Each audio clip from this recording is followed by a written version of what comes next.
the pace when I'm running. I always take what I want and I always give it 100. Don't need a bank, no I'm funded. Play the game like it's nothing. I'm always thankful. Hey, what's up, everybody? It's me, Len, going live. I have to learn shortcuts on StreamYard. I'm a shortcut guy for a lot of the programs and things that I do. Purple Gang, what's up, Ryan? Justin, what's up, man? Yeah, I am a shortcut guy in the programs I use, and I do not know these shortcuts, but I really should because it would make things a lot easier. What's up, Kent? Justin, said hi to you. Kent, Kirby Smith, what's going on, buddy? Facebook user coming in. Hey, Len. Facebook, if you're on Facebook, you're going to want to go to StreamYard, the StreamYard page to allow your Facebook account to show comments. If not, just go to YouTube, because you can go to YouTube and find us there at Wolfgang Customs. What's up, Mark? Happy Groundhog Day. Yeah, I didn't realize that today was Groundhog Day. I can't believe it. Usually I tend to really enjoy that day, and for no particular reason besides it's funny. Puxatani Phil, did you go there, Mark? Did you go check him out? Tomas, what's up, brother? Purple Gang in the house. Steve Callahan coming in as Facebook user. Steve, just come in. If you go on other shows, it's not, you don't have to do it every time. You don't have to allow it for every show. You just have to really do it once. Sometimes if they change their rules, StreamYard will make you do it again. But for the most part, you just need to go in and you just need to go in one time into the StreamYard Facebook page and allow it. It lets Facebook access your name to show it in these comments. Otherwise, we don't know who you are. But the easier end around is to just use YouTube if you have a YouTube account. Kirby, what programs do you use? What do I use? I use a lot of CorelDRAW because I'm old. So I never made the jump from to Adobe Suites for some. I can use Adobe if I'm doing photo editing or any kind of graphics that are raster graphics. I will use Adobe, like Photoshop, things like that. But for the main part of my work for graphics, I tend to use Corel, which is old, I know, but it's just like what you're used to. I think Corel's even owned by Adobe at this point, so I'm really used to those shortcuts, and a lot of them carry over to the Microsoft environment. I use a lot of, believe it or not, I use a lot of Windows 3D Builder because it's free and it's really good at what it does, and I use ZBrush, and ZBrush is ridiculous. That's one where I think if you learn the shortcuts, you're going to be a champion of that because it's just like a mess. ZBrush is a mess. Hey, what's up, Trevor? It's my casting buddy here. Thank you for that, sir. Steve, oh, there's Steve. Steve Callahan. Kent Pool Collects is here. Let's see, Thomas. We old folks use old stuff. Yeah, hopefully Trevor didn't came in after I admitted that I still use CorelDRAW. Because he'll laugh at me. I think he laughed at me last night when I mentioned that I still use a Windows PC and I'm not using any kind of Apple product. I actually have a Power Mac that a neighbor, someone local, gave to me, but he took the hard drive out of it, and I'm trying to get it working, and I can't get it to work because I don't know the environment. It's not like building a PC, and I'd love to get it to. I'd love to get it to work because it's pretty badass. The thing is looks like a Mercedes-Benz of computer towers, but I just I need to do more research on it. I can't get it to boot to a disk. Yeah, Trevor, you know what it was? It was back in the day, years ago, when you were going to do graphics for signage, anything print. Corel was the choice. It handled fonts way, way, way cleaner than any other program. I don't know. I can't explain to you what reasoning that was, but it really printed crisper, clear text. And it was really the better vector program, I think, back then over Adobe. What is the vector one? I can't remember. But I think it was a better option years ago. We're talking 15 to 20 years ago. And it's just what I learned on. I started with like, I think it was 4, and it's up to 20 now. And I mean, let's put it this way. I started with Photoshop 4. I remember that. And I had a book this thick to try to help me learn Photoshop with 4. And I roughly stuck with it, but I never stuck with it. Illustrator, Kirby. That's it. Yeah, that's the one. Curtis is giving everyone the link. Thank you, Curtis. So you can see. So we can see who you are. See, like this, you don't want to be like Facebook user.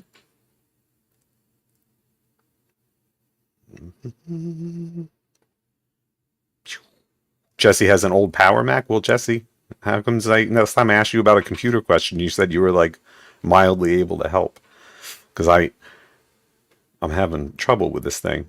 I'm also hearing that it's a heat hog, like it's basically like running a space heater in your place. So I don't know if I really should even bother, but I just think the thing's so cool, and it's probably better than the PC I'm using right now. Anyway, what's new with everyone? What's new with me? This is going to be a shorty. I no sooner dropped my kid off at school this morning than an hour later I got a call to go back to the nurse's office because he was sick. So it was a little threw my whole day off. Let's see, curves. I was a diehard freehand user back in college. I do remember freehand roughly. What software was that? I don't remember who made that. I do remember freehand, definitely, but I was definitely Corel. I don't know what it was. Someone gave me the Corel Suite disk when I was in college, and I just kind of went with it. And man, I think about that a lot. I was thinking about it the other day because someone was talking to me about like school, art, what you did, your choices in life. And I remember being like a very early adopter of graphic design. So like back when I was in school, especially high school, if you said you wanted to have a career in art, you were kind of like, what are you, crazy? Like people would just think you were nuts because there wasn't really graphic design. There was, obviously, but not in the same way now. There weren't so many options. And I took a different route. I didn't take the route I wanted to pursue art, but I always kept it. Like I took classes in college. Even in college, the computer design type classes were very, very limited. Like I think there was like, one room that had a bunch of Macs in it, and that was really it. So a lot of it is all self-learned, like everything I did. And I think about it now, and it's a different world because you can it's become such a part of the higher level academia and online. See, just telling me I'm not tech knowledge. Oh, okay. Yeah, Thomas, I was all about the floppy disks. Not so much the floppies, but those little hard, like 3 3/4, 3.5, or whatever they were ones. Let's see. Someone said, Kristen is saying we used Corel in our advertising class when I was business school in the mid 90s. Yeah, Corel was the option. Corel was really good for sign design.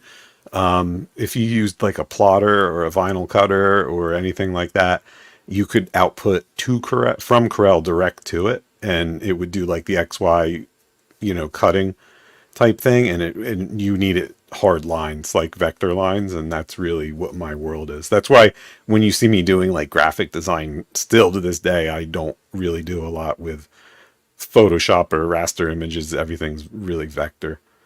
So yeah, last night was awesome. We had an episode of Legion's Chat, and it was of course myself, Emil, and Steven, and we brought on our very own Trevor, 1/6 shooter, and we brought on Curtis Ackerman, and we discussed the top female figures in the line, and we used the tier ranking app or site to do a ranking, and we let the studio audience participate with us, and we had a really good time. My job was to represent the audience, and I had to sit and like scribble down everything randomly and as fast as I could, and try to like figure out a way to make like to sum everything up in the amount of time, but still let us get through like, what was it, like 40 something things. It took us 2 hours, which I thought was really good. We hit the 2 hour mark like fairly quickly. I think we learned a lot. I personally learned how, like, I think by mid show, well, let me bring that up. So I'm just not looking at my mug. I think by mid show, I really started to get the flow of seeing what the audience was telling me. And I started with putting the tiers, the S, the A, the B, the C, and the D, and then I would just start writing them down literally on the sheet, going down the sheet as I saw them, like S, S, A. And then it would hit a point where in the chat it would slow down, and I would take like the last person I would see, like say it was like Curtis's wife Darla, and I would earmark her in my brain, go back down, add them all up, and then go back and look and came in what happened after Darla, right? So then I would add them in afterwards. And it was really cool because some of the figures got like a huge response. Like people really like voted, like ran, like very, there were a lot more votes. Like there would be like one figure would come up and I don't know, guys, do you remember which one it was? There was one that was like explosive. There were so many votes for it. And say 30 people voted on one, and then the next one we would get like 10. So there was a big mix, and I don't know, I haven't analyzed or thought about what that really could have came from.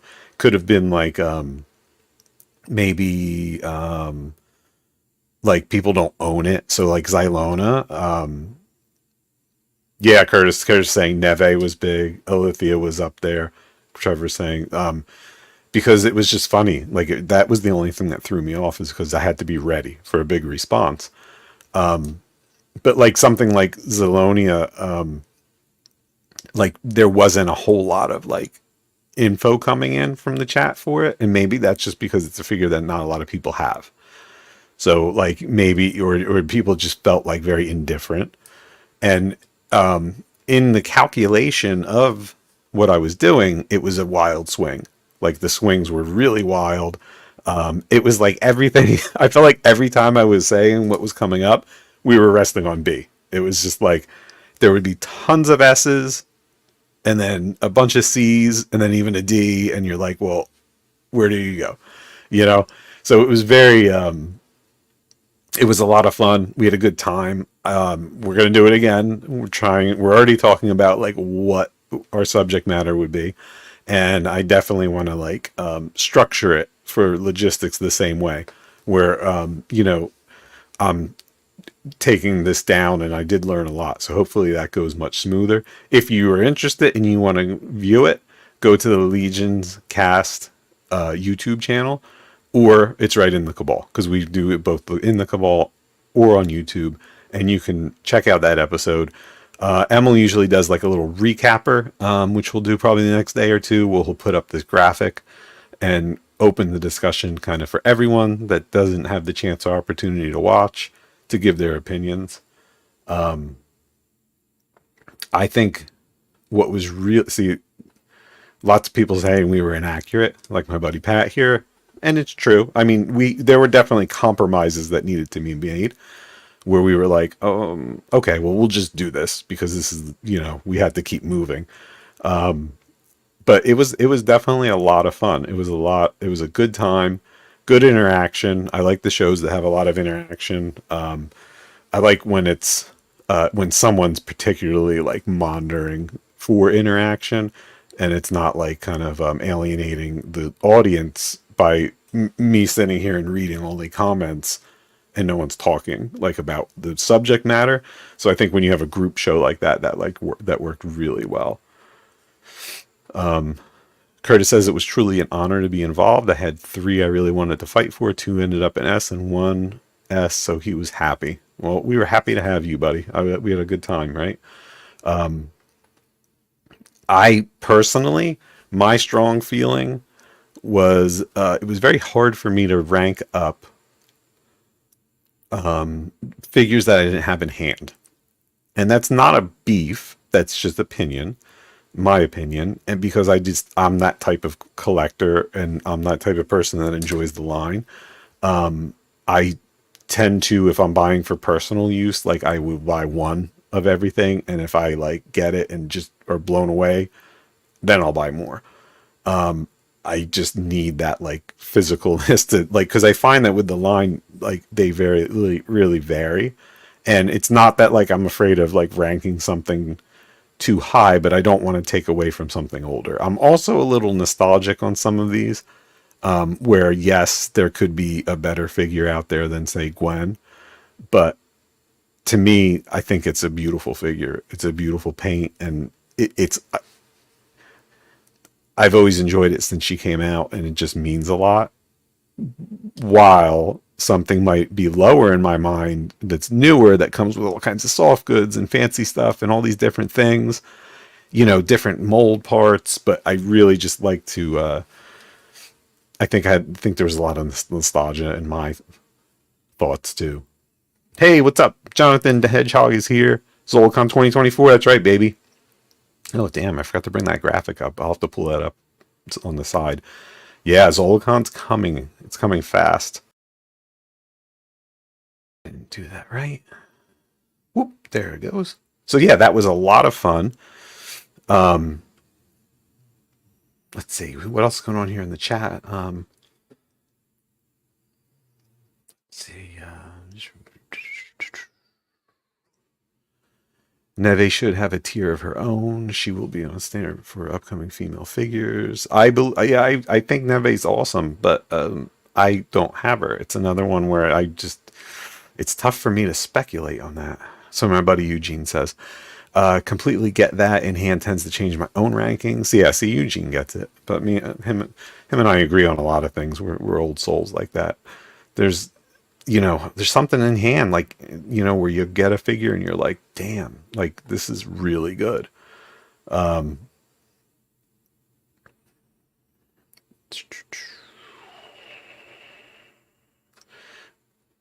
see, Purple Gang saying, not only was it a lot of fun, it was really great seeing all of the purple represented in the S category. Yeah, there, I don't think you could do a female figure casting without like having some blues and purples. Yeah, that was a good time. It was a good show. I recommend going and checking it out. That's what was up with last night. Depends on how good they look in the box. No. If you look at like something like Zende, like her box, is it Zende? Am I saying the cosmic blue girl? Zen? She like her box is a little boring. But she's phenomenal out of the box, right? Anyway, that was a super enjoyable thing that I got to do last night. I had a good time doing that. It went until 7. Still had time to get my cat its insulin so it didn't pass out. Hey, Len, do you have anything you'd like to recommend to us? Well, yeah, that's coming up in a little episode later, my friend. I'm just I'm building up here. It's a build up. I actually have a presentation. I'm like very professional this time around. Why did I just?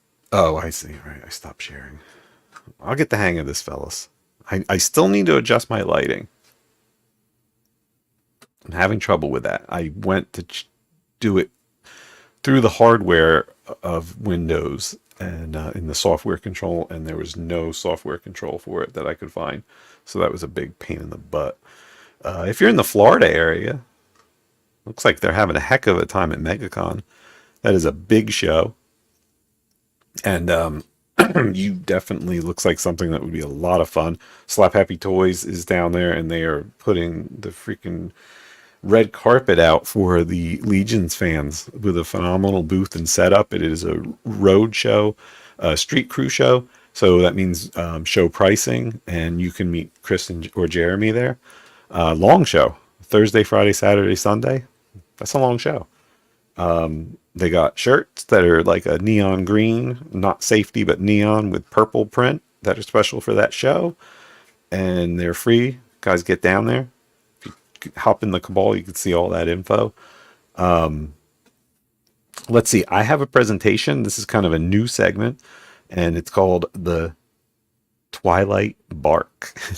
Because, I got to keep this wolf dog thing going. Hey, what's up, Hank?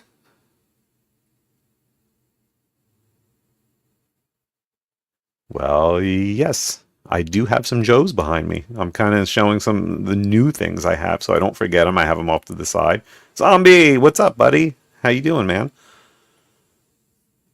Let's see. Yeah, John, it's a neon green, but it's not safety, right? So it's neon. So we got to pick these like shirt colors, like so each show has a special color, and it gets tricky after a while. But this is a cool color. This is like the Incredible Hulk we were going for.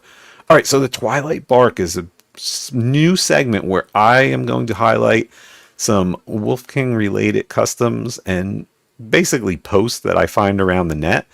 Now, I have to be honest with you guys, man, the hashtag system for Instagram and Facebook sucks. I heard Trevor saying it the other day, and when I was putting this together through the week, like I'm going to keep like a slideshow open on my computer, and when I find something, I'm going to add to it for the week that catches my eye.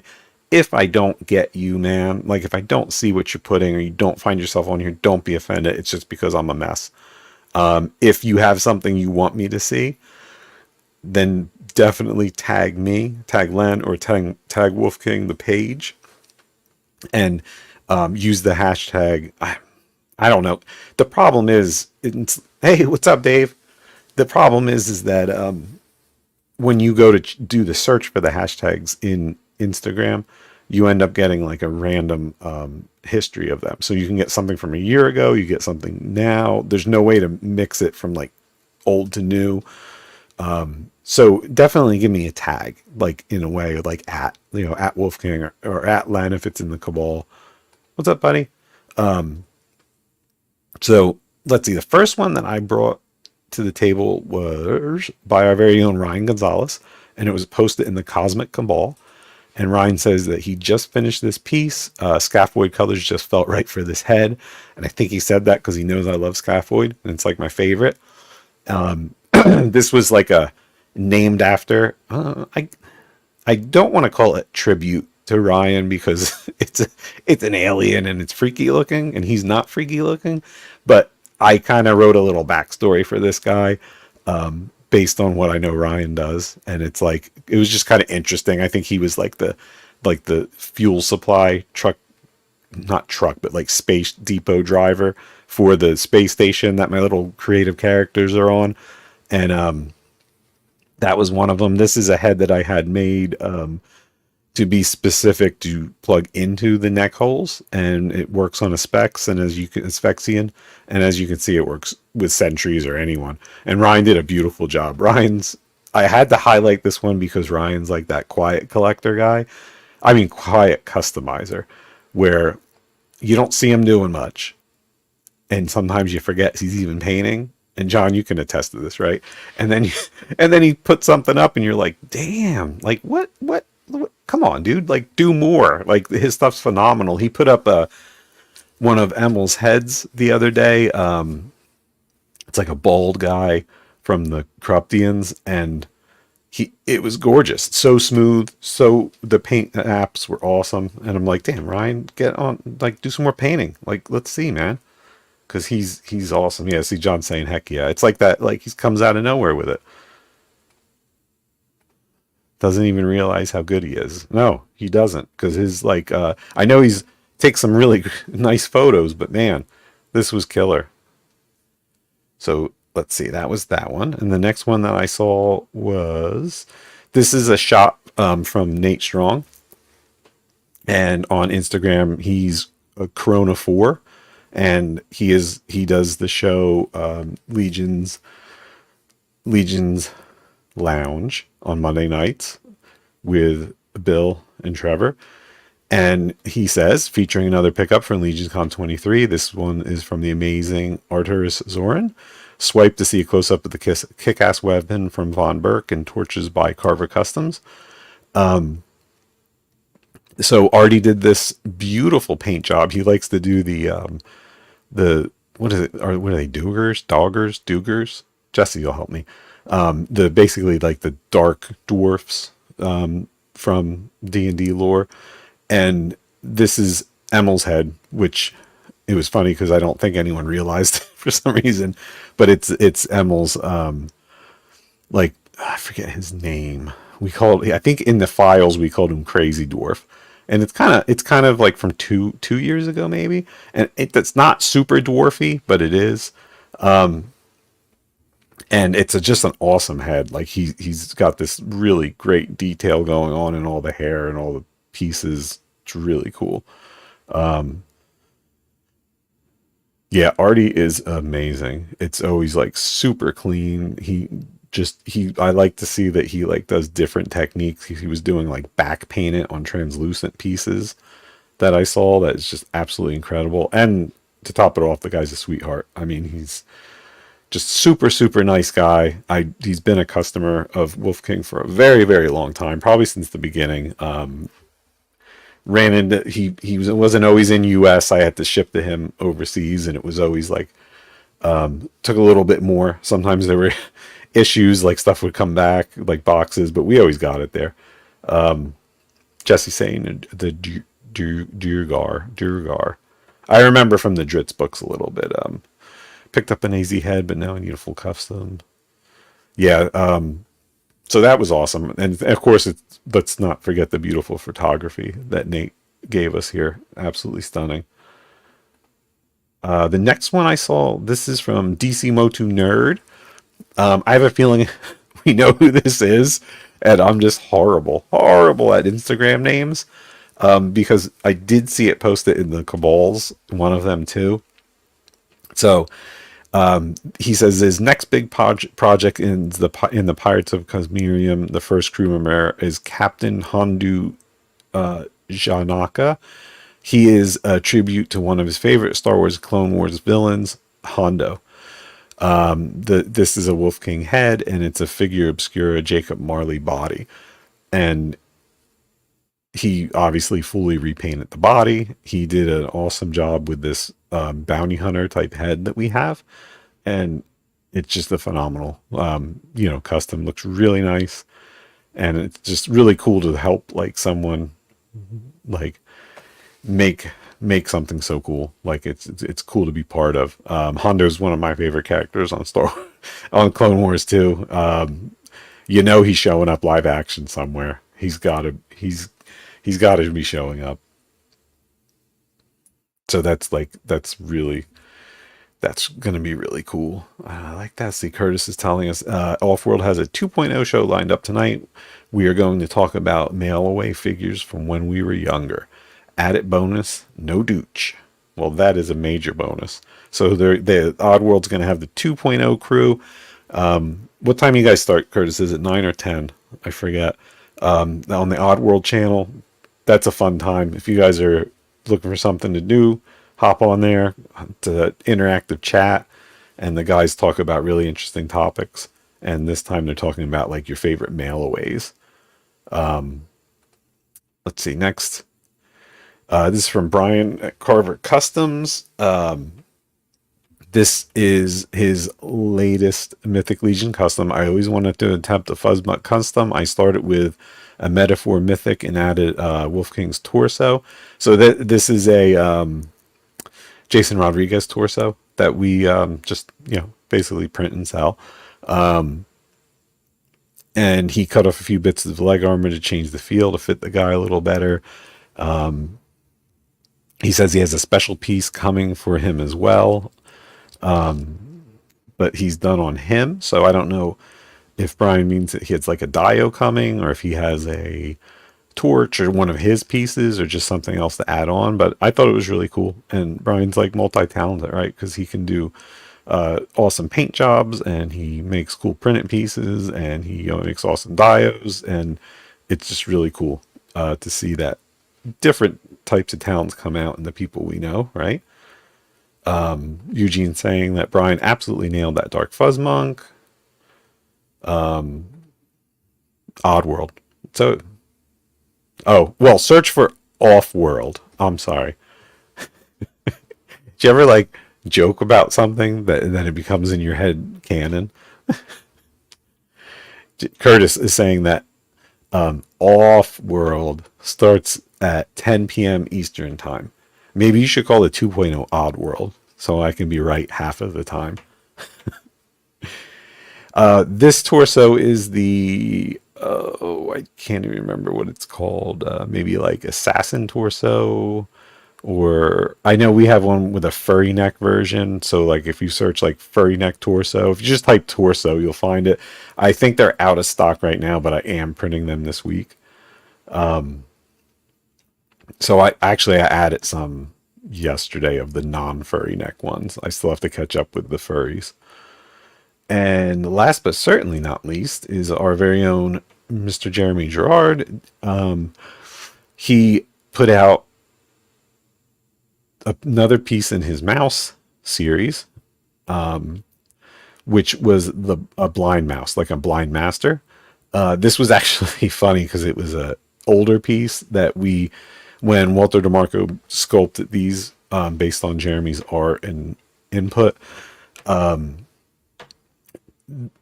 there were a couple different mouse heads, and there was like a wizard mouse and a regular mouse and a night mouse.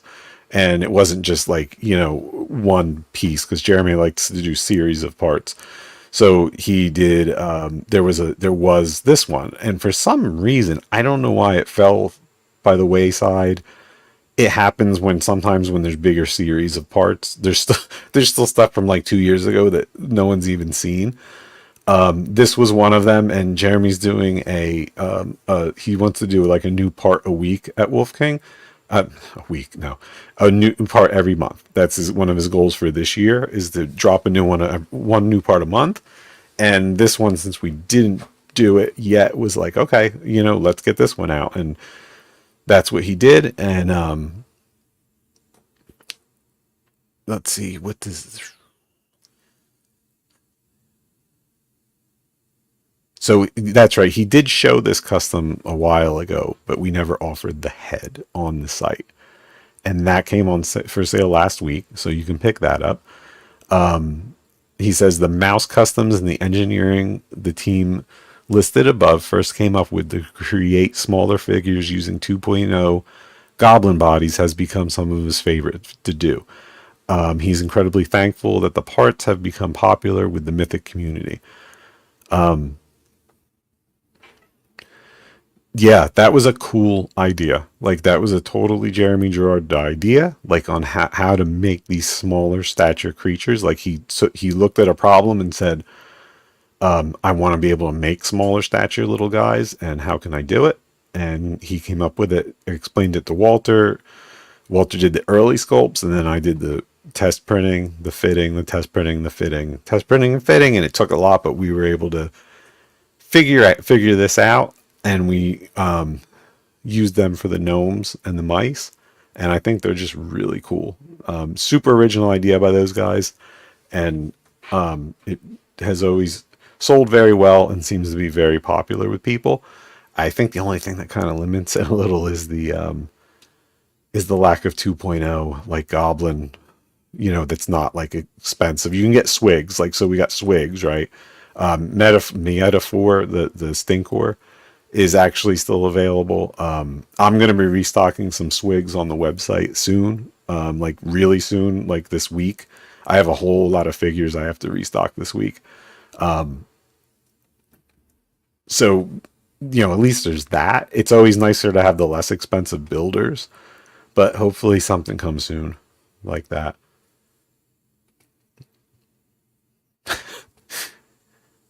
Hey, what's up, Billy? There's Will White. Yep, Swig. Swig's a great figure because he has a lot of parts. He's not... Let's see, that is my last slide. Let me bring my face up again. So Swig's cool because he does have a lot of really cool parts. I personally feel like Swig's going to get popular again now, because once everyone starts getting the wizards from Poxus, they're going to be like, well, who's the Goblin Wizard? Oh, that's right, Swig. Because he was like this little orphan that came out too early. And now that everything's caught up, hopefully it means that Swig gets a little pump and people start grabbing him up. I feel like he's going to, because as people want to do custom in that size, in that style, like, he's going to start disappearing. He's pretty readily available now. You go to shows, websites, he's there.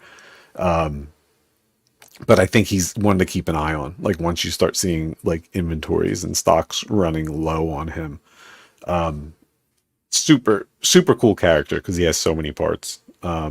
He could probably use a cape. Hint to anyone out there that does capes. It would be cool because like a cape in that scale also would be really nice, like a cloak cape. Let's see, zombie might need a couple swigs. Yeah, I mean that size is really like if you look at what's coming, there's not a lot. And like once he starts running low, we're gonna be like, oh shit, there's no goblins. So yeah, he's definitely one to keep an eye on. PGG says Swig is the official alchemist of the Purple Gang. That makes sense. Let's see, Eugene saying that he's looking forward to Space Critters when you have the body size in Cosmic. Yeah, yeah, I agree with you. I was thinking about that a lot lately because I would like to see like someone do like that type of custom now, like a space gnome or mouse. I think it could be done. So if anyone has anything churning in their head, let's talk. Oh, Darla's working on it. Good. I knew she would. Squirrels. We got a pretty good announcement coming soon with some really cool things. I can't like get into because I didn't talk about like the time schedule going on with some of our releases. So what's going on with Wolf King right now is that like I'm trying to use this more downtime from like the second week of January till now to adjust the inventories and fix everything and get everything sorted into like what is going to be show inventory and what is website inventory. And at the same time, I'm also trying to print new inventory to fill and print old inventory. So it's a really like kind of a new experience for me.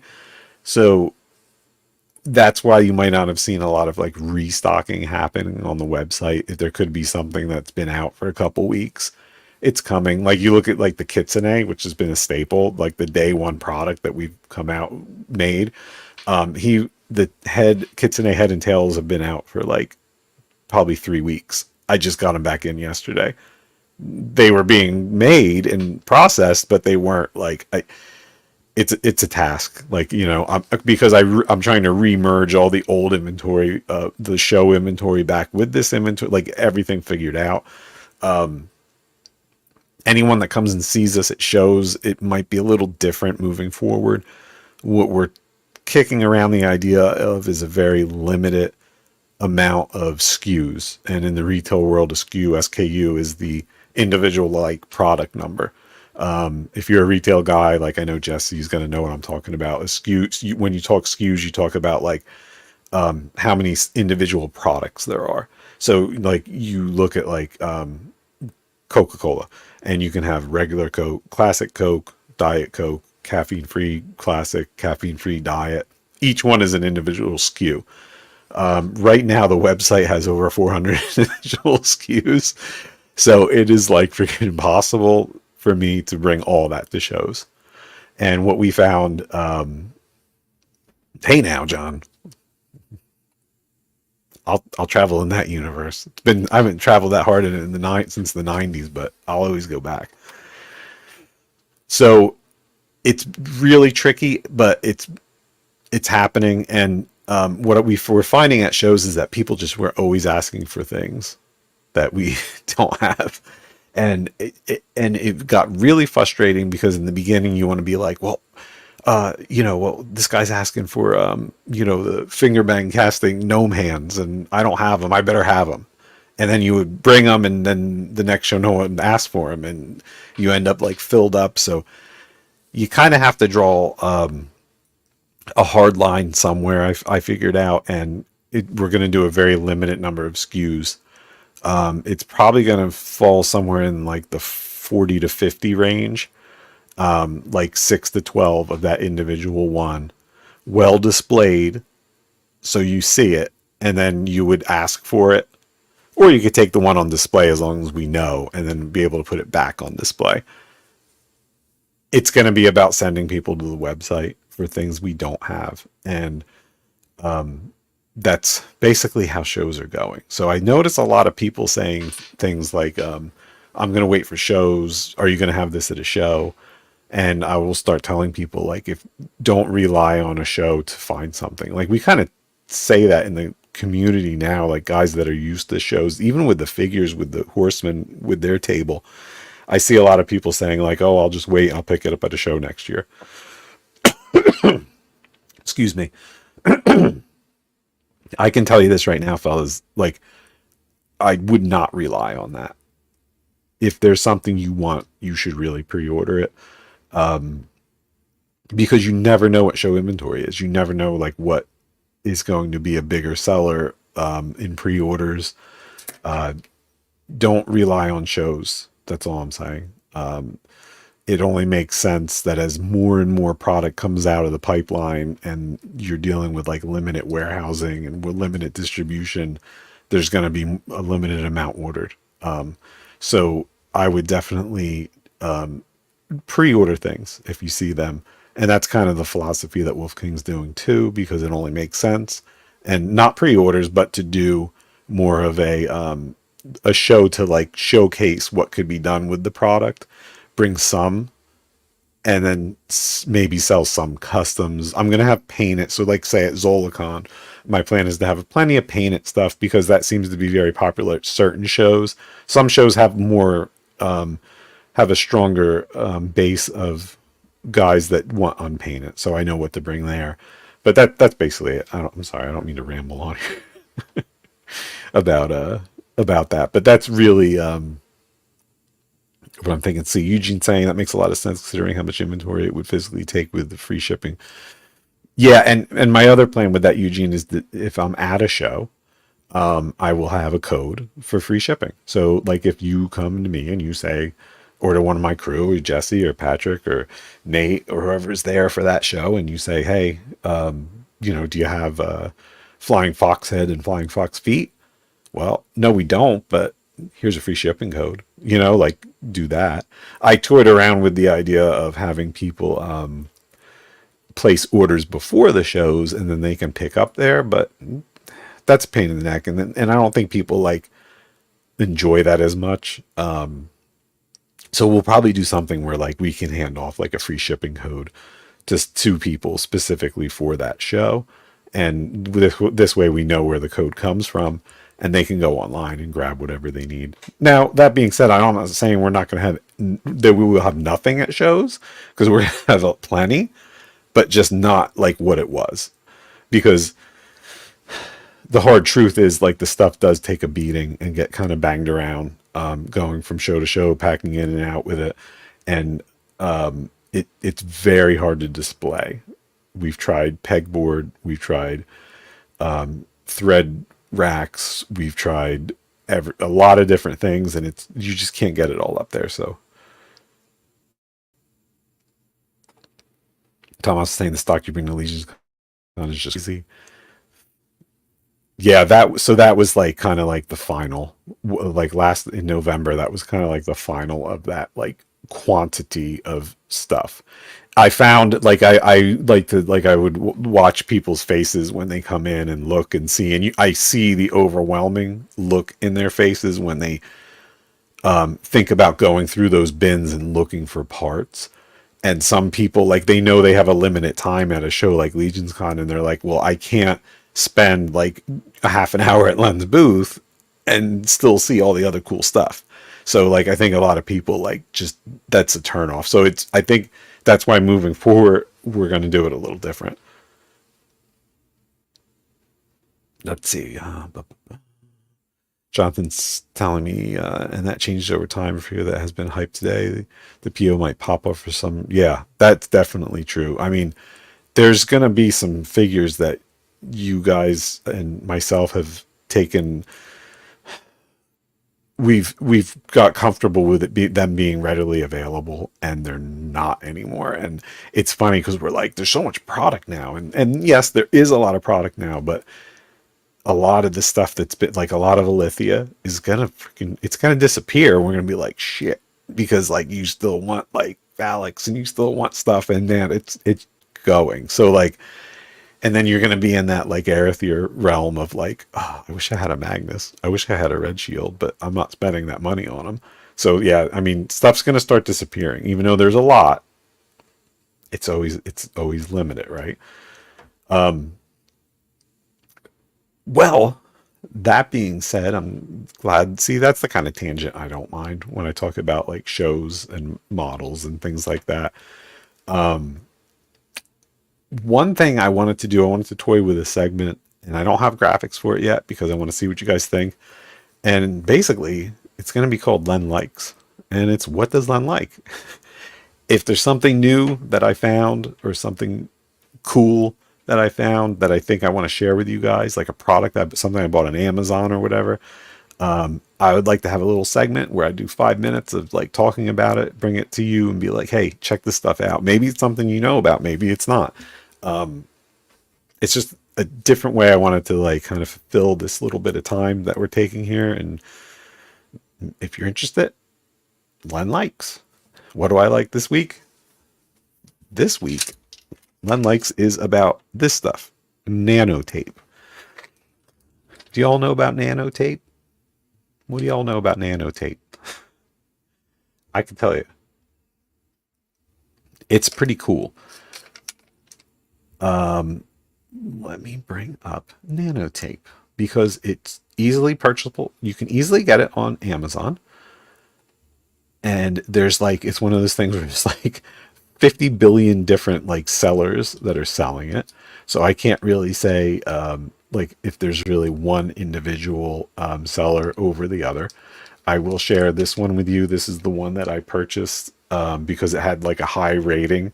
I probably Amazon, like you guys Amazon, if there's something I'm looking for, you kind of go with whatever that has the highest rating.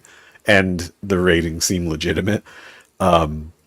This stuff is like a double-sided sticky tape, but it's not like the foam base sticky tape. It's more like gooey. So you know that like you know that stuff that like when you get some packaging or like if you get like something you buy something and it's being held to like the backer board or it's in the package with that goo like snot. It's kind of like a tape of that. It has more form than the snot that comes on packaging, but it is really awesome because much like foam double-sided tape, it's very strong and it holds very well, but unlike it, it removes very easily. You can basically use it like you would use 3M removable double-sided tape. I can't remember the name of it. At RetroCon, I bought this because there were a lot of different display things that I wanted to do that I was afraid that I would need it. So I'm like, well, what the hell is this? Like I went on Amazon to look for a good foam tape. Now that I know tape because I'm in the sign making business and there's like banner hem tape. There's a whole lot of different double-sided tapes. And when I saw this one and all this like rave reviews on it, I was like, well, let me try it. So I ordered it because it's cheap. It's like $10. And we got it. And let me tell you, it ended up making the whole booth at RetroCon. So Joe Vassapol and I were using it. And Joe was like, he's pretty nerdy like me when it comes to stuff like this. And we were both like, oh, this shit's cool. Because there's a lot you can do with it. And it's really like a clean install. It's like any other tape. You want to apply it with, you want to use alcohol to clean your surfaces on both sides. You don't have to, but it works a lot better that way. It removes really clean, even from painted surfaces, which is really rare. But what we found with it was that if you, let me bring me back. We were actually using it as for figures, and we were using it we were cutting small pieces of it to put on the bottom of the feet of the figures before they went on the shelf, because sometimes you just want to be a little cleaner than a stand. And when you're at a show setting up, like one bump to the table and you're like, pretty screwed. So it's your typical double-sided tape where you put one side on. Curtis, it is called, if you just search nano tape or nano mounting tape on Amazon, you'll find it. This one is Lancord, Lancord, double-sided tape. Again, I think they're all the same. I found this one just was good. So you can put it kind of like on the figure's feet and press them down and hold it down. I'm going to do it on this postcard, and you can get pretty good hold out of it as it fell. Now, I didn't clean any surfaces, and this is like a glossy card. I'm asking it to do a lot because I'm holding it upside down. But it kind of makes it so you can kind of make like a stand out of anything, and it works really well. I know if I do it sideways, it's going to come off. But we were using the heck out of it. And if you end up doing it on 2 feet, you get a pretty good hold on it. So we took what is that guy's name? The web store guy, the blue guy. We used that, and Joe hung him from the bottom of one of the shelves above, and he was hanging down, and he hung the whole show all weekend, 3 days, didn't move. And then to get him off, with this, you could just pop it off. But one thing that we found, if you're going to like mount this on the wall, is to leave like a small tab of it hanging, just big enough that you can grab it with your thumbnail. So if I was going to put this on the wall, if you can see this, see how I have that little tiny piece hanging? You can grab that with your thumbnail and pull it, and it deactivates. Not really deactivates, but it breaks the bond. So if you're going to put this on a wall like this, it's going to stick. And then I can kind of reach back. I can't do it right now, but I can reach back. I can pull that little tab and it'll release and pull off. Now, I actually got lazy and yeah, Trevor, that's it. The Okiatos. Do you know this stuff, Trevor? This stuff, it's pretty good, man. Like, so now this little gluey goober of it is pretty shot now because I'm using it too much. The oils from your skin, like any adhesive, are going to ruin it, and that's what happens. So this little booger ends up no good. But I put my pin wall up the other day, and I just bought a cork board from Walmart, and I didn't want to put holes in the wall, and I used this stuff. I had to alcohol both sides, the cork board and the wall, and I used some pieces of it, and I held, and this thing's staying up. It's been up for a month and it hasn't moved. It's holding this board up. I put some Nate Bartz prints on the wall with it, and so far so good. It's a lot better than the blue tack. Joe, when I saw him recently, he said he was using it like you would use blue tack to hold figures together. Like and I used it in a pinch too, where I kind of took some of it balled up and put it in one of the 3D heads, and you can use it like blue tack. I don't know over time how well that works, but it seemed to work. So I definitely recommend it. Let me bring it up again for the share so you guys can see it. Share screen, Amazon. And like I said, this one is Lancord double-sided heavy tape. There's different, you can get like a mix set, and I think that's what I got because you can get different widths. This is a really thin width that I have here, which is nice. And then the other one is like, you can get like a wider width. And this one is the one we used at the show a lot. And I think it's a great thing. It's a handy thing to have around the house or just in the hobby in general. I recommend it. Grab a roll. Next time you do an Amazon order, it's only $10. Grab it, see what you think. So like I said, the only downside of it that you have to be leery of is the oils. Like any tape. Like that's a hint for using any kind of mounting tape, anything. When you use it, you want to clean with alcohol, not soap. because you can leave soap residue behind if the soapy water will soapy water is something we use in the sign making industry for years to deactivate adhesive, and it could still leave residue. So if you want to like clean all oils off of a surface, you want to use isopropyl alcohol, 90% or higher. The 70% mixes in too much water, and it doesn't evaporate quick enough.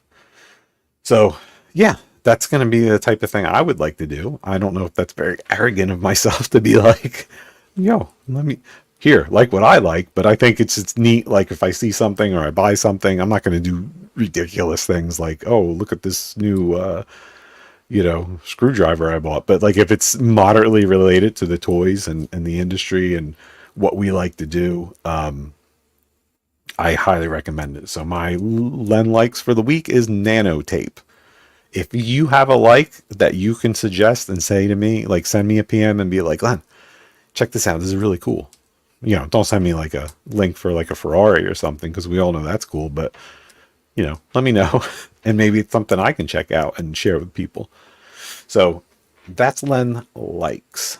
We are nearing the hour mark, and that's cool. I'm not in a big rush, but I want to share a couple of the things with you guys that I got this week, because why not? That's like what we like to do, right? Is like share our toys.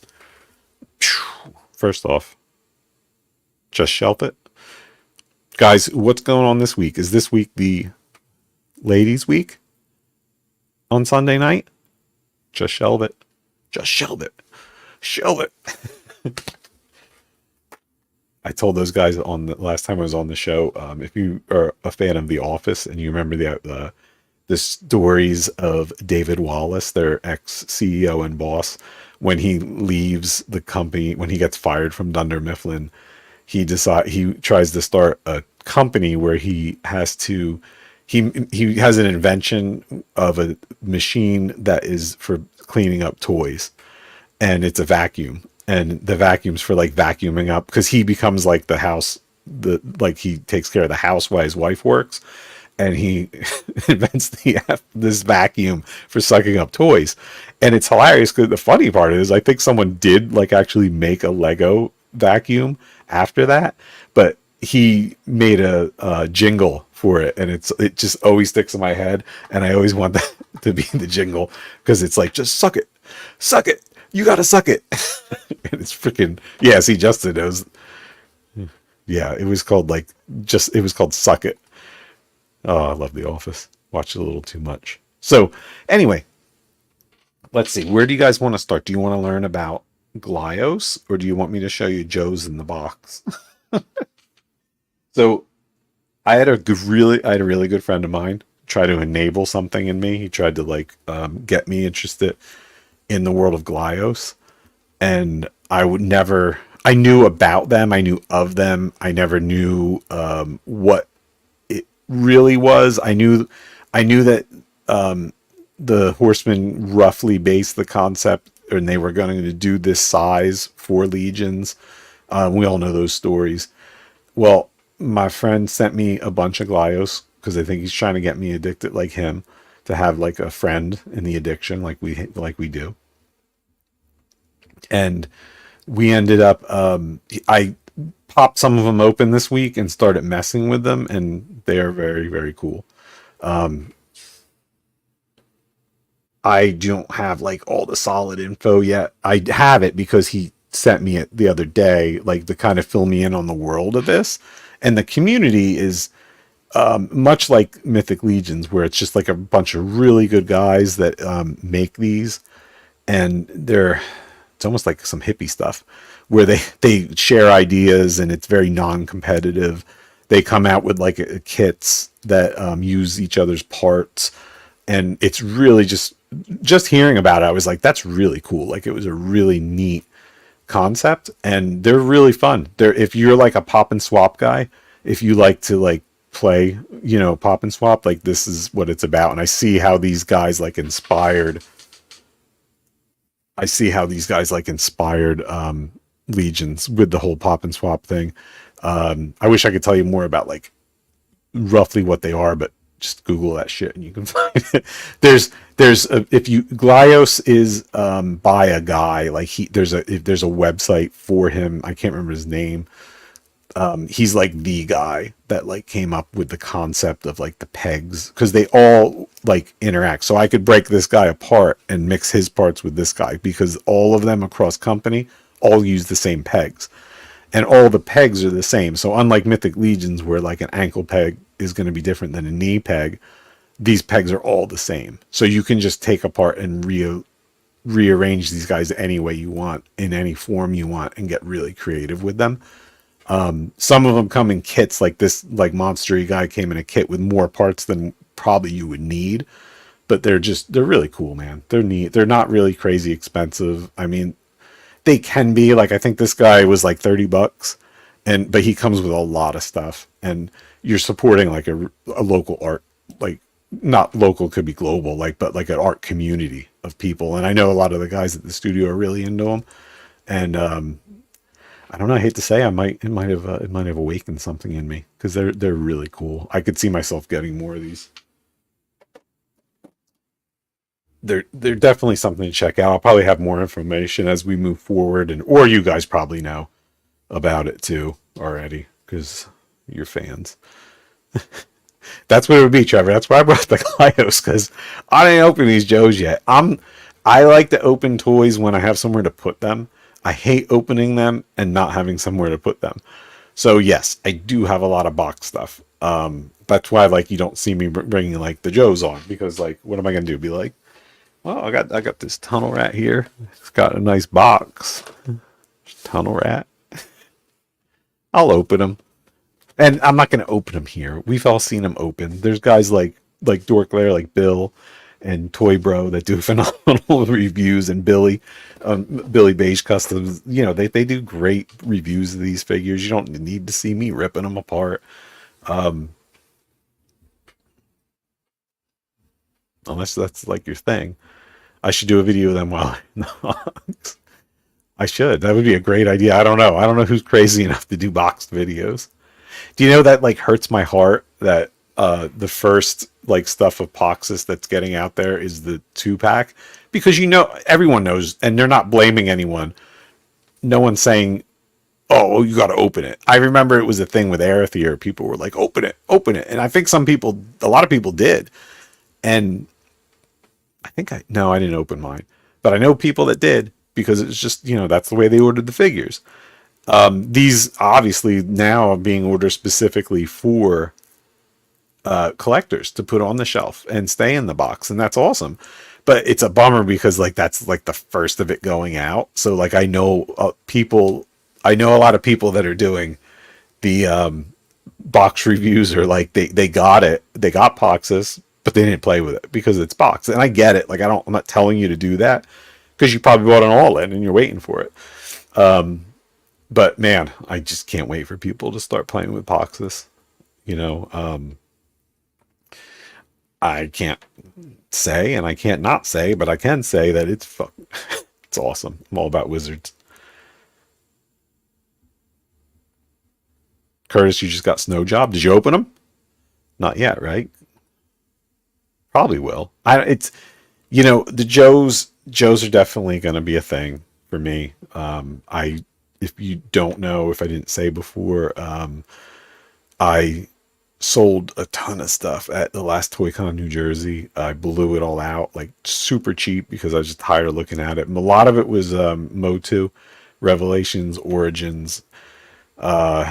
Just watched the new one and it was phenomenal. Awesome show. It's going to be hard to not buy that stuff when it's on the shelves when I see it, but I'm fighting it and I'm doing a good job. I'm not really getting any more. Definitely going to be like everyone. I mean, it's like we're in a world of broken record right now where everyone's saying the same thing.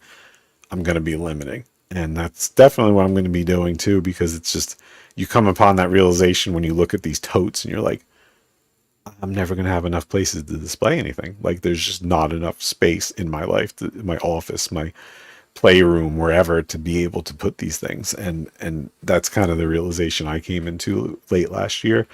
And I dumped a ton of it. I still have tons of Mezco. I got really hooked on the 112, but it just doesn't bother me as much because I know that like they're gonna find a home. The Joes are tough because the nostalgia's hit me with them big time, and they're just awesome. And it doesn't help that my friends are like getting crazy with them, and that's all they talk about. Mythic Legions, of course, are going to be a thing, and Cosmic.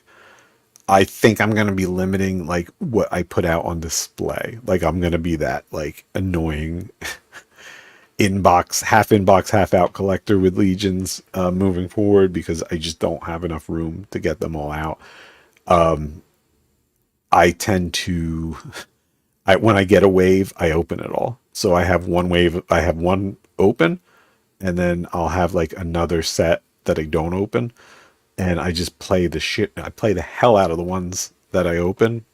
Like if I did get Poxus, which I can't confirm nor deny, I open it all and just play with it, and I end up like messing it all up and like ripping everything apart and rearranging, and because I'm playing with it for like for Wolfgang stuff too, because I want to get inspired for parts and see what everyone likes.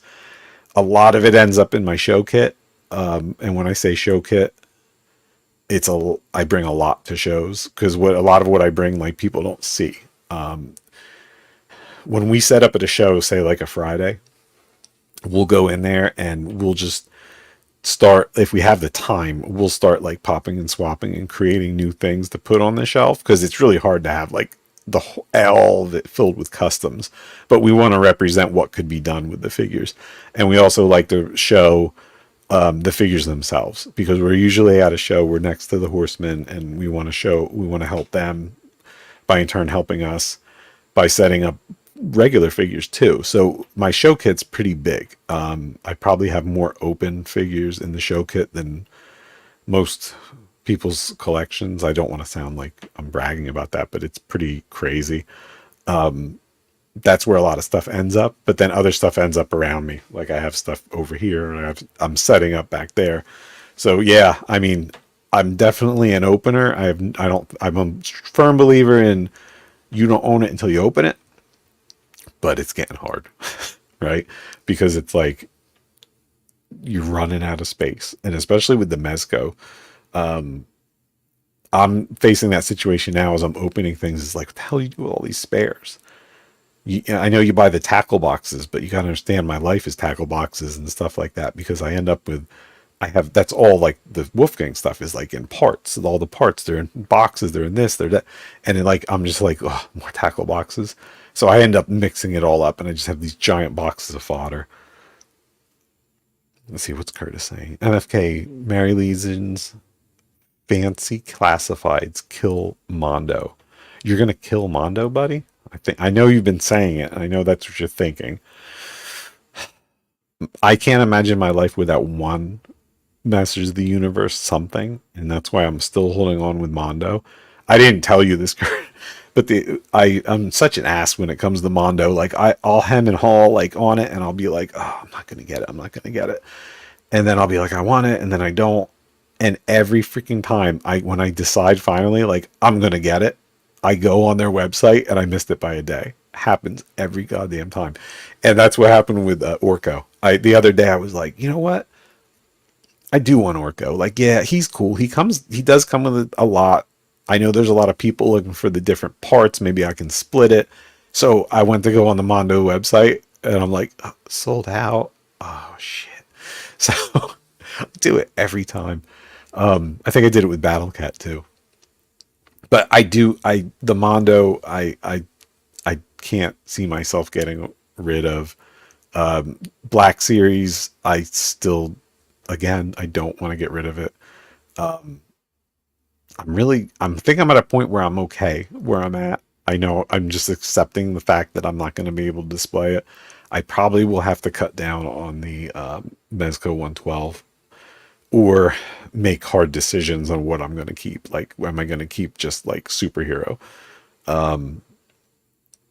Because I know I already have too much of it. Like it's obscene. I used to be able to track it. I would use Bill's Dorclair website to be able to track like what I need and what I don't have. And it's just tough. I'm being really good though with retail. Like when I go into a store, I'm being very good and not like buying random shit. Yeah, John, I did get it. I my family for Christmas actually got me some of it, which was really cool. I didn't get the I can't believe I haven't seen them in stores because I'm a store hunter for that kind of thing. I what's his name, Balin Scone, and the chick, the girl. I never saw them in store ever, which is crazy. Which is a bummer because I do want them, but I can't find them. So that's kind of weird. Yes, I know I can just order them, but like that's not fun. Like with Black Series, I like to hunt. That I'm fine with that. You haven't seen Bailey yet either. Yeah, I mean, I it's weird. I don't know. I know people are seeing it, but I think when Bill puts up that post in the Dork Lair group every week of like, what are you looking for? I think I've said it the past 3 weeks because I still have yet to see it. So your new figure purchase pre-orders in 2024 so far. Whoa, big moves. I don't. How are you going to keep doing reviews with no figures to review? I hope I can make it through Mosquito without buying his tank from Travis. Yeah, I gotta open mine. I'm gonna open it because I bought a cabinet that I'm gonna put it on, like under the window over there. It's like a one of those cube type cabinets, like I have behind me here, but I'm gonna put it long ways. I'm gonna put short comic boxes in it, and above it, I'm gonna put Joe's going across the top of it. So I do have a plan. I definitely have a plan. I keep getting the Joes, but I tried to inventory what I am missing recently, and I was missing a lot more than I thought I was from the older ones. But I don't think I'll have a problem finding them or getting reissue or whatever. Yeah, a lot of people, everyone's saying it here, they've been very responsible this year. Wholesome Warlock just saying he's been extremely responsible. Hedgehog, still got plenty coming in. Break the seal soon, I'm sure. Might try to hold out until ZoloCon. Yeah, ZoloCon's going to be interesting. You guys want to talk about Zolo for a minute? I think everyone almost in the chat except for Curtis is going. But man, Zolo's going to be crazy. Like, I don't know what to expect with that Friday preview. I haven't done one. I printed the sheet of the schedule the other day to give to my family to say, here's your hard copy so you know where I'm going to be. And my wife was like, what you got to stay there Friday? Because Zolo's only about 50 minutes from me and it's an easy drive. It's not like 50 minutes Jersey, which is like hell. It's 50 minutes Pennsylvania, which is easy. And Zolo's like, Zolo, I would typically go on Friday, set up, come home, go back Saturday, stay Saturday, go Sunday. What do you mean? What? I think Leonard abandoned the Facebook feed. What do you mean, bud? I'm not seeing a lot of Facebook user talk. Is it not broadcasting there?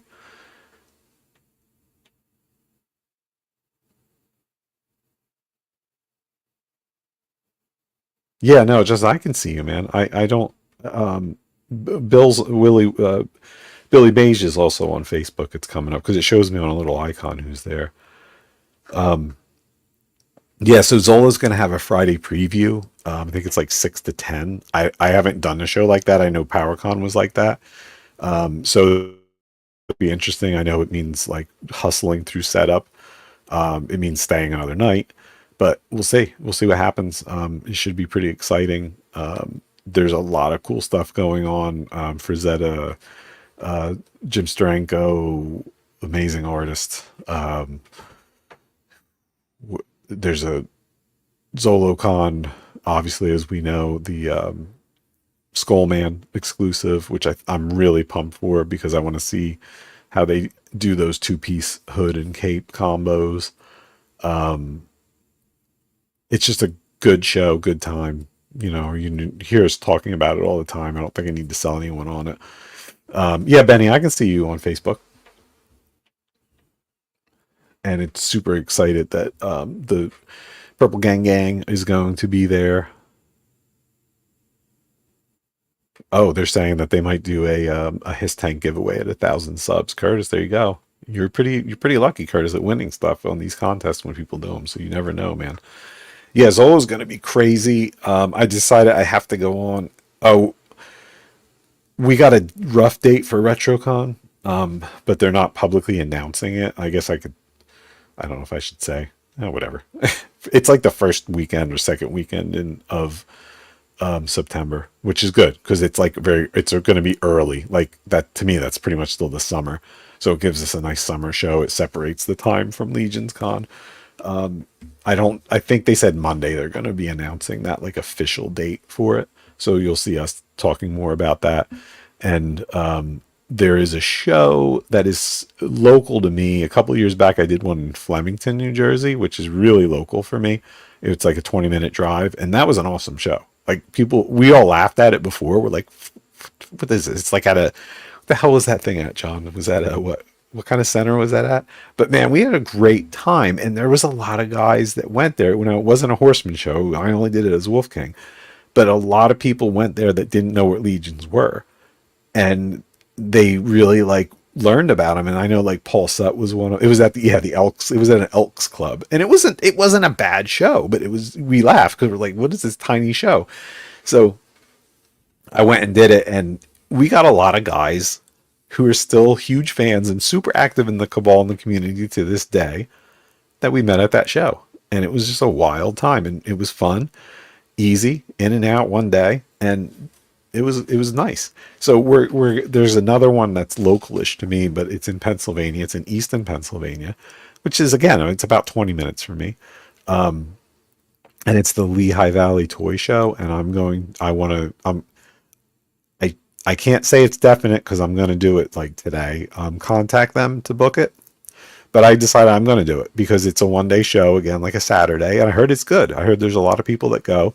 And what the heck? You go and you expose some different people to it, to Legions, get them into the fold, and see what happens. So I'm going to do that one. And that one is May the 4th. May the 4th be with you. So that's going to be a lot of fun, and it's kind of like, I don't want to say it's my hometown, but it's closest to hometown that I have for a toy show. So that should be a fun time. Now, am I saying you should drive like 2 hours to go to it? Probably not. I mean, unless you just want to hang out, but we'll see. I heard it's decent, though. I heard it's a decent show. The Lehigh Valley's oh, Jesse, you want to go? I was going to ask you if you had interest in it, because I know it's not like too far for you, but I know it's not. Well, I know it's like that middle zone, but yeah, John, it. It's at that Corinne Center over across, like when you're driving on 22, you drive past that giant Corinne Center outside of Easton. It's a really nice complex. It's very new. It's only like maybe 10 to 12 years old, and it's a big community center, like the PAL that ToyCon's in, but I think it might be bigger than the PAL.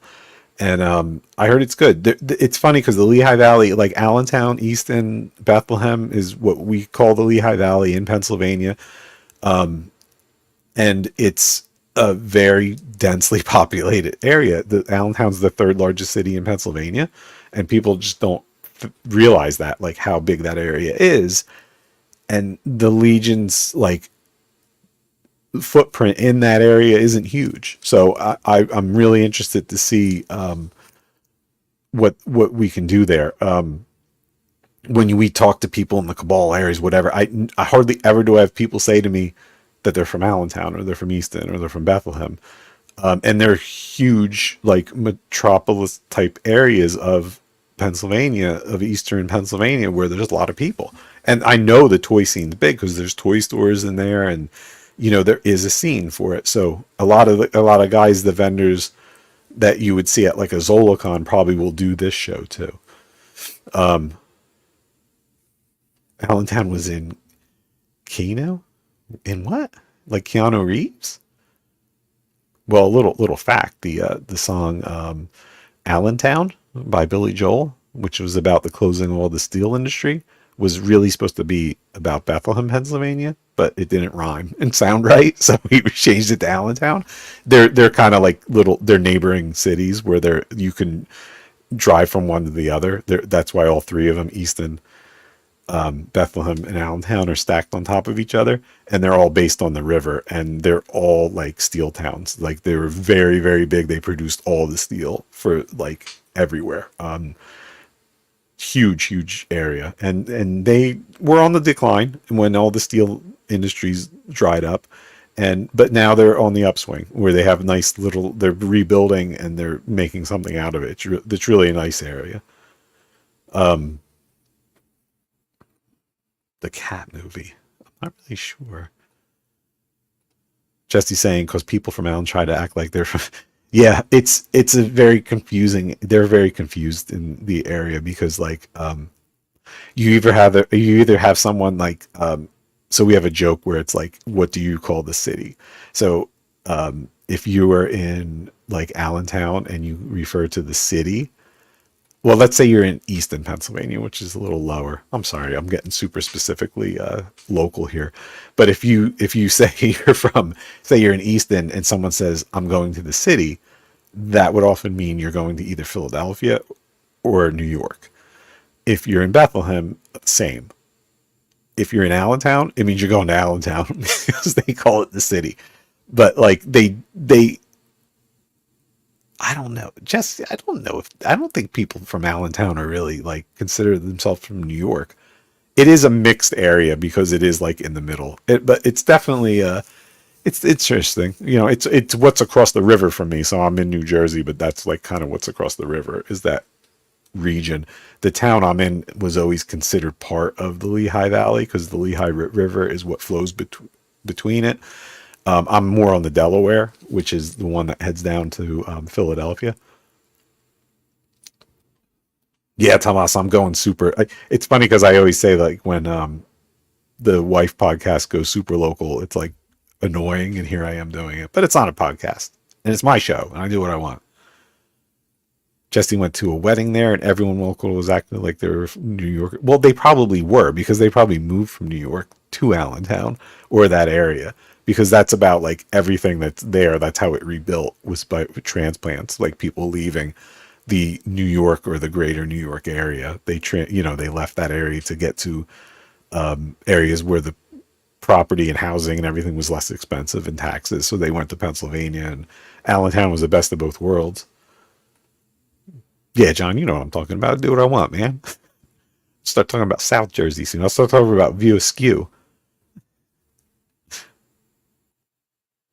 Yeah. All right, guys. So I was going to go an hour. I ended up babbling on for an extra 22 minutes. I hope I didn't bore the shit out of you. We're all friends. Um, I am. Wait, I see what Jesse says. Maybe, but they look down on anyone not from that area. Like we were all hillbillies or Amish. Yeah, they got to be able to look down on someone. I'm sorry.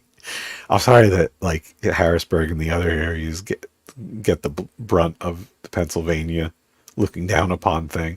I was I lived. My wife was a transplant from Long Island to the Pocono area, the Poconos, and I lived there for like 2 years. And you want to talk about a weird area, Pennsylvania, with New York, because it was like all New Yorkers, but it was still Pennsylvania. So it was just like this wild area. The minute you went anywhere out of like the Stroudsburg area, it was so rural that it was scary, but there was still like New York, like city people. Yeah. And the oddest thing with the Poconos and like Stroudsburg, East Stroudsburg, and was that it was booming in the 80s and then it died. And now it's like there's all that remnants of like old hotels, motels, resorts, like the carcasses of them everywhere. And it was like a little depressing. You were like, holy crap, like this is weird. And now I know that they're building it up again, and they're filling a lot of those spaces again. But like, yeah, it was odd time living there when we did in the early 2000s.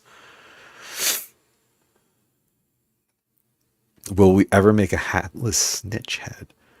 You know what, Justin? I can check with Gia if he can do that. That's not a bad idea. The way the artists work with subtools, the hat might be a subtool, and that could be something that could be really easy to do. So let me check into that. I will ask him about that. Benny, I would love to see you at any of those shows to hang out because we always have a good time. Jesse saying I only think of Allentown when I talk about Dorney Park. Yeah, that's what's there. I haven't been there in years. I used to go there a lot. It's about an hour drive for me.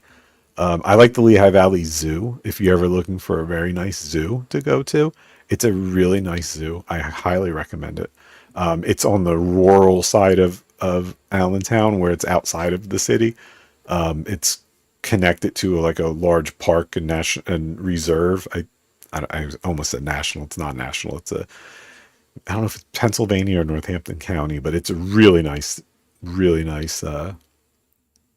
zoo. I would recommend that highly. The Lehigh Valley Zoo. They have penguins there. So if you like penguins, you got to get there. So, all right, guys, thank you for tuning in. Next week, I am going to bring Len Likes with graphics, I hope. And I wasn't even going to do today because I was going to do off week from Legion's chat, but I ended up saying, what the hell? I want to talk to people. I will see you. If there's anything you need, let me know. If you don't forget to tag what you make and what you create in some way that I can see it so I can put it in the Twilight Bark segment. And that's it, guys. Thank you very much. I think I need to go grocery shopping.